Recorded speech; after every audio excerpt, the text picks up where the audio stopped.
51 or something, I said, well, you know, maybe you consider a vegetarian diet. Maybe it's not a bad idea. But I think you just have to do it yourself. You can't tell the world to do it. So we try and do it by setting an example, you know. Has your life changed in this line? Yeah, quite a lot, yeah. What kind of things? Recycling, you've said? Yeah, recycling, yeah. Just really speaking up, you know, talking. I think as we learn more, just from television, from news programs, you know, you get an opinion.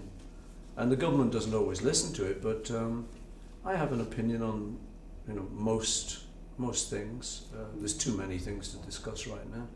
And your opinion is important. You're a famous person.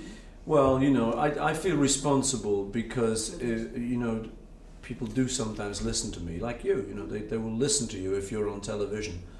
And you know there's intelligent people watching. You're not the only intelligent person there, but you're the voice for those intelligent people. And I think that's important, you know.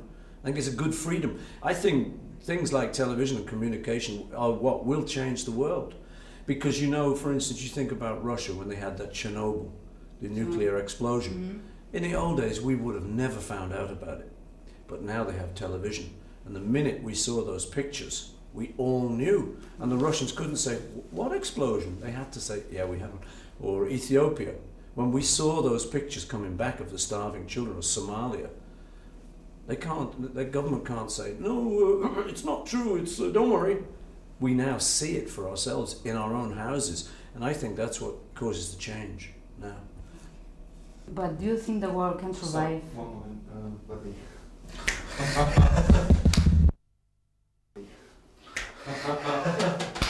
Your camera is not good.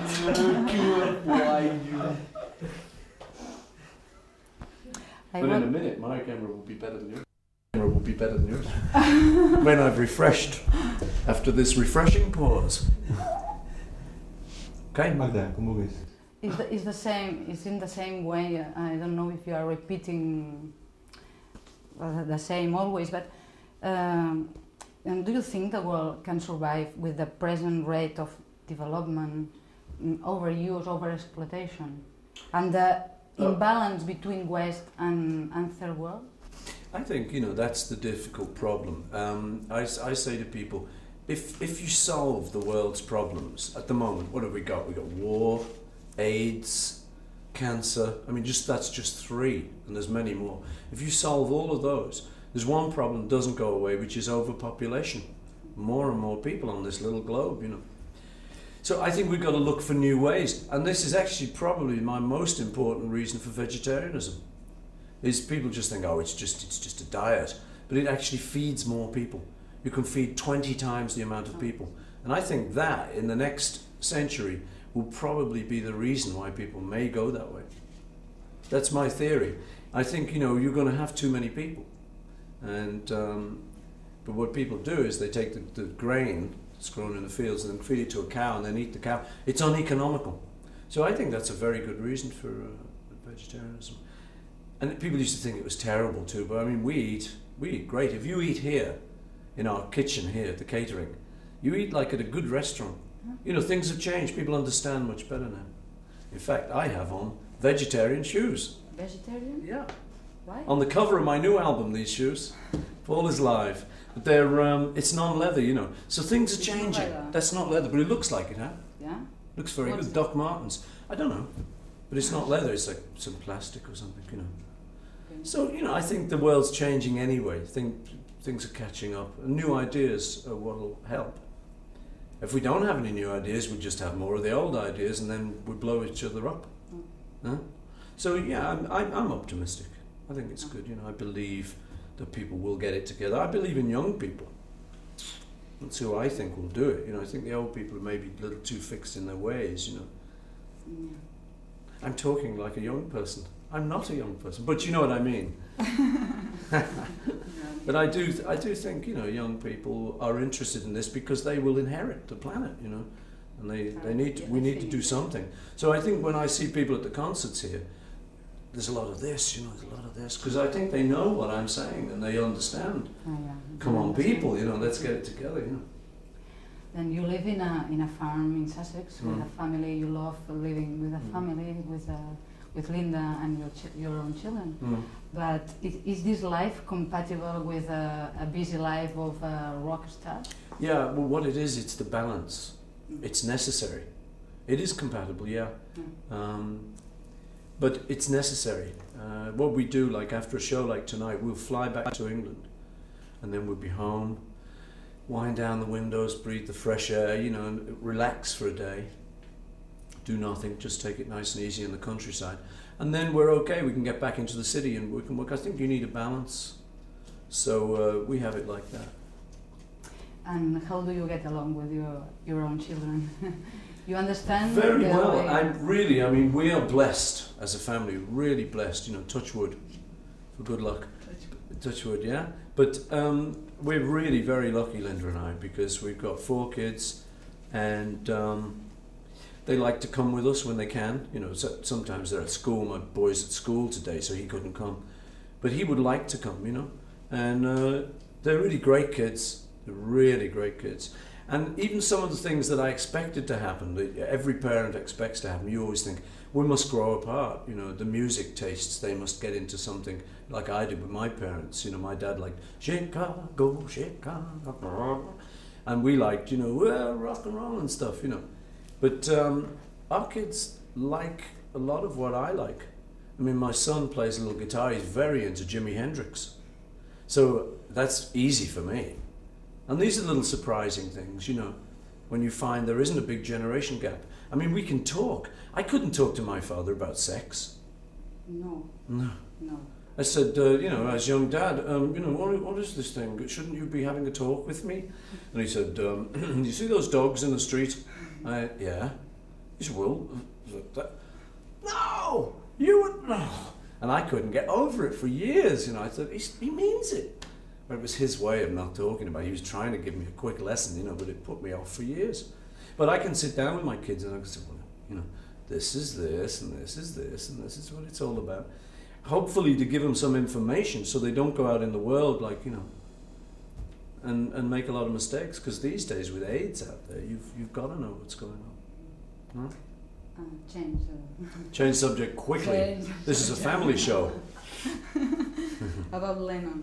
There is a lot of writing about your relationship after the band broke off. But when do you mind tell us how was this relationship? You were good friends. Yeah. Oh yeah. We were. I knew John when I was pretty young. I must have been maybe about 16 when we met. So we were very good friends through all of that period. And then the Beatles broke up. And he went to live in New York, so we didn't see much of each other. And there were a lot of problems around then, so we used to, we'd bitch at each other. And that was sad. But the good thing was that he and I eventually made it up. I used to phone him in New York, you know, after all the arguments were over. And we got to be friends again, and it was nice. Long distance friends, but it was still friends. And I could phone him, I'd say, what are you doing now? He said, oh, I'm just baking some bread. I said, baking bread? Oh, I've done that, you know. Or he'd say, oh, I'm just feeding the cat. You like cats, you know. I said, well, I've got a couple of dogs. You know, we talk about ordinary things, and that brought us back together again. Because when we talked about business, it always ended up, oh, your business, my business, what are you doing, what am I doing, you know. It was crazy. Business is like that, you know, can be anyway. But it was very good, actually. That was the one good thing when he died, was that we had got our friendship back together again. So I was very happy about that. Very sad about his death, of course, like everyone. It was tragic, and it was one of the worst things to ever happen. But at least we'd spoken on the phone, and at least we were friends. So that was a big consolation for me. Last year you released a classical composition, the Liverpool Oratorium. Did the experience satisfy you? Yeah, it was great. It was really good to do. I like a lot of different kinds of music. I like Indian music, I can like classical music, I can like traditional jazz, modern jazz, rock and roll, heavy metal, rap. You know, I like a lot of different kinds of music. I think there's good in every kind of music, and my tastes are quite wide. So I got this offer to do the orchestral piece, and it was a thrill, you know, because I just sat around with my friend Carl Davis, We just wrote it over, I think, about 2 years. And then we actually sat down with the orchestra and they opened the music and they tried to play it. And we said, you know, a little bit like this. It was a great experience. I want to do it again.